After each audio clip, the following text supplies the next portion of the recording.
ako sa bus stop. Ayan ang bus stop. Yung bus stop dito sa Taiwan guys, may sulat na ganyan sa kalsada. So 5 minutes pa bago dumating yung bus.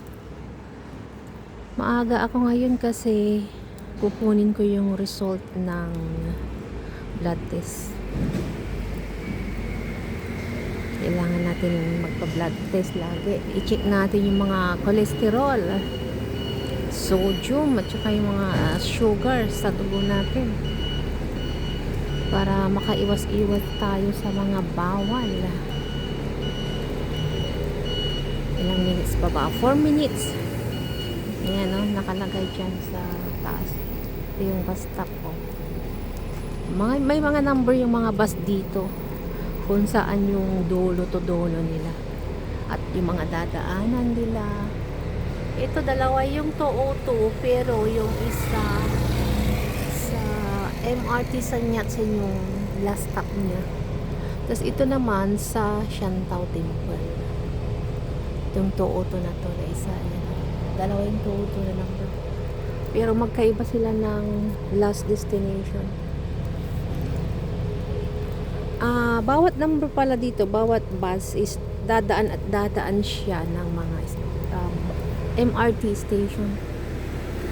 So hindi ka magwo-worry kahit alin dito yung sasakyan mo. Kasi lahat naman to dadaan sa MRT. Ayan, MRT Jing'an din pala to. So yan guys, napaaga ng gising. Ayan yung mga number na nakikita ko kailan sila dadating. Ayan, 4 minutes na lang yung isa, 9:05. Pero hindi yan yung sasakyan ko.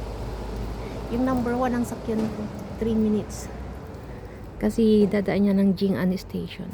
Yun ang pinakamalapit na station na hindi na ako maglalakad.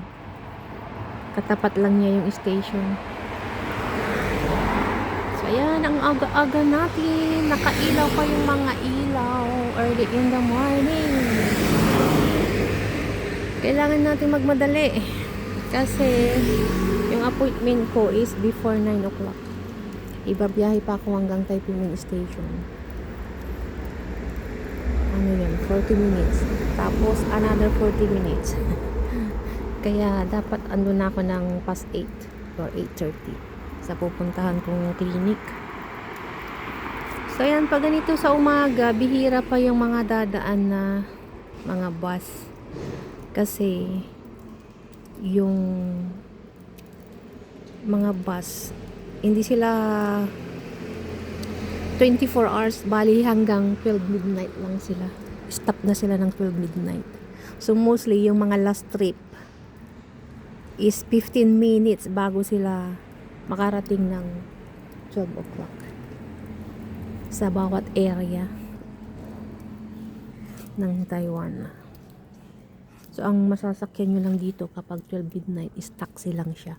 Yung train is stop din siya ng midnight ng 12. Hindi kagaya sa Pilipinas na 24 hours yung mga sasakyan. Dito may pahinga yung kalsada. Bali, ang makikita nyo lang sa kalsada is yung mga private cars or taxi. Ayan.